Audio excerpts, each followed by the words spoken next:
What if I told you that you're programmed to never be truly happy, and that every moment of pleasure is just a temporary pause in an infinite cycle of pain? Millions of people wake up every day chasing happiness, not realizing they're trapped in a cruel cosmic trap. Every satisfied desire generates new desires. Every achievement reveals new voids. And what's most terrifying? Schopenhauer proved this isn't an accident. It's the very nature of existence. We are puppets of a blind force that makes us suffer to perpetuate itself. Schopenhauer understood something most people refuse to admit. Life is essentially suffering disguised as a pursuit of happiness, and recognizing this is the first step toward liberation. The blind will as primordial force. Schopenhauer, influenced by Buddhism and Hinduism, developed one of history's most disturbing philosophies. We are slaves to an irrational force called will that completely controls us. This will is not conscious, has no purpose, doesn't care about our happiness. It's just a blind impulse to exist, reproduce, and perpetuate life at any cost. Unlike Kant, who saw reason as salvation, Schopenhauer revealed that we are primarily irrational creatures driven by desires that can never be permanently satisfied. A 2020 Princeton University study revealed that people who achieve their main goals experience only 3 and 6 months of satisfaction before returning to previous levels of dissatisfaction. Modern neuroscience confirms this with research showing the brain is programmed to never be completely satisfied. Each achievement only redefines the baseline of desire. Observe how Alexander the Great conquered the known world and wept because there were no more worlds to conquer. Even epic conquests prove empty when achieved.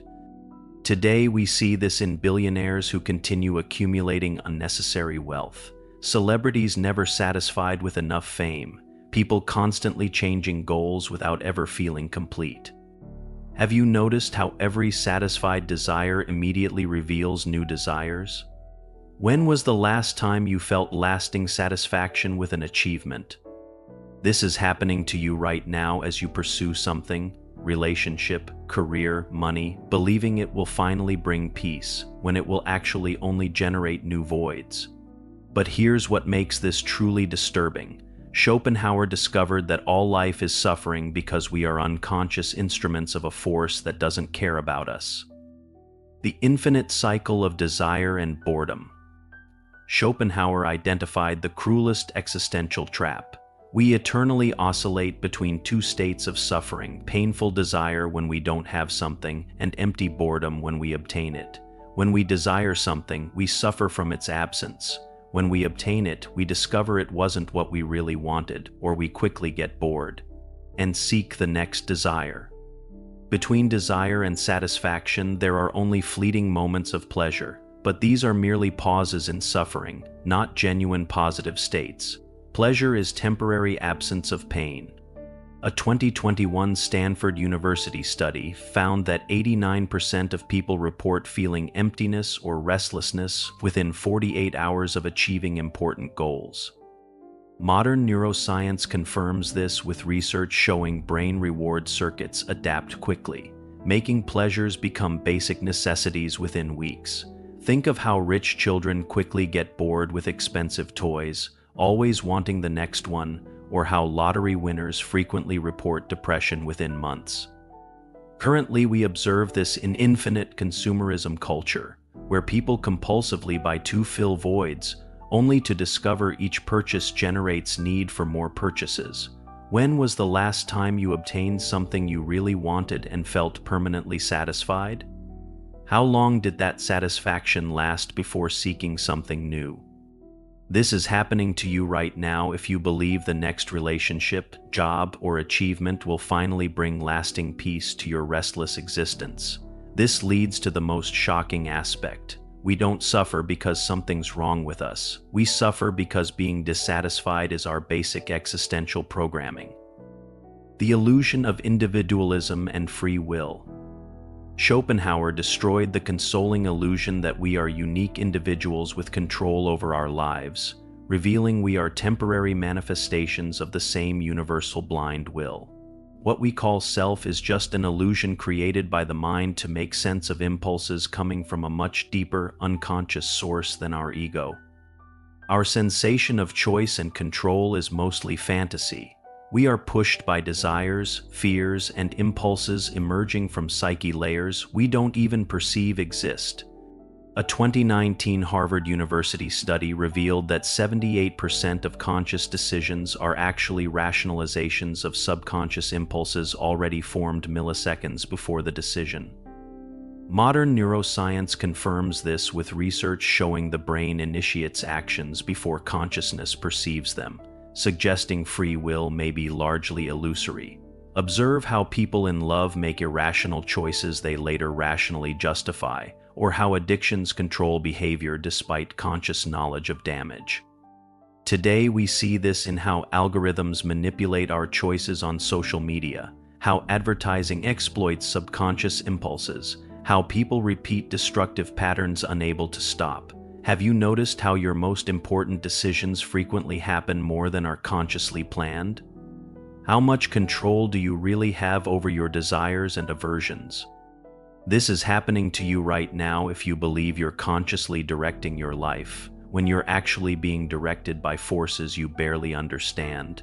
But there's something even more sinister. Recognizing our lack of real control can be liberating, but most prefer the consoling illusion of complete autonomy. Love as reproductive trap. Schopenhauer revealed one of the most disturbing truths about romantic love. It's an elaborate trap to ensure reproduction, disguised as transcendent and personal experience. What we experience as passionate love is actually the will genetically evaluating whether two people would produce healthy offspring, creating chemical obsession to guarantee reproduction. That's why love is temporary, irrational, and frequently destructive. It's not about individuals' happiness, but about species perpetuation through intense emotional manipulation. A 2020 Oxford University study found that intense romantic attraction lasts an average of 18 and 24 months, exactly the time needed for conception, birth, and initial infant care. Modern neuroscience confirms this with research showing romantic love activates brain circuits identical to addiction, creating chemical dependency that ignores rational compatibility. Observe how love-struck people frequently choose inadequate partners, ignore obvious red flags, sacrifice personal goals for relationships they know are problematic. Currently, we see this in dating apps that exploit these primitive circuits, in toxic relationships people can't abandon, in love that quickly transforms into resentment. Have you ever wondered why romantic love frequently seems more like addiction than conscious choice? Why intelligent people make stupid choices when in love? This is happening to you right now if you believe romantic love is about spiritual connection, when it may be primarily biological manipulation for reproduction. This leads to the most shocking aspect. Even our most elevated feelings may be instruments of a force that doesn't care about our individual happiness. Art and contemplation as temporary escape. Schopenhauer identified only a few moments of genuine escape from suffering, when we completely lose ourselves in aesthetic contemplation of art, music, or natural beauty. In these rare moments, the will temporarily stops torturing us with desires, and we experience genuine peace, not pleasure, which is just absence of pain, but true serenity. Art works because it forces us to forget our suffering ego and connect with something universal, timeless, beyond the cycle of desire and frustration that normally consumes us. A 2022 Yale University study revealed that people engaged in deep aesthetic contemplation experience 67% less activity in brain areas associated with anxiety and desire. Modern neuroscience confirms this with research showing genuine aesthetic experiences alter brain waves to patterns similar to deep meditation and flow states.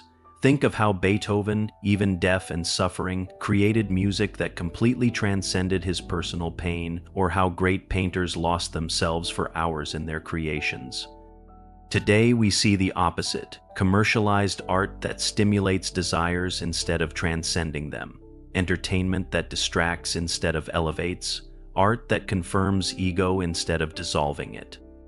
When was the last time you completely lost yourself in something beautiful to the point of forgetting your personal problems?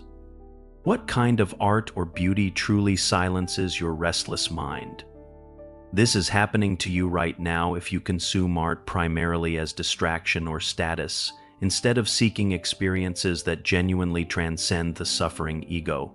But there's something even more sinister. Even these escape moments are temporary. We always return to the suffering cycle, making art just a pause, not permanent solution.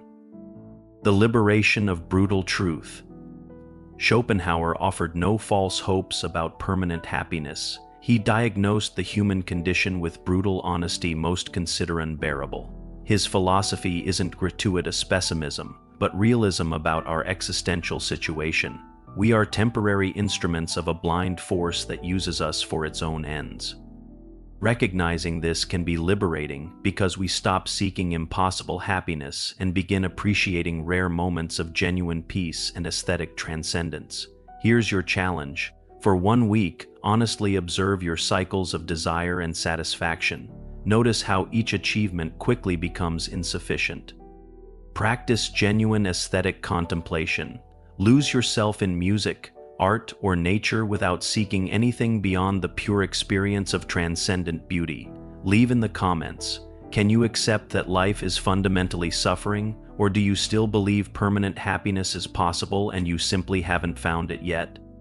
As Schopenhauer observed, all life is suffering. The question is, do you have the courage to live with this truth instead of deluding yourself with empty promises of eternal happiness?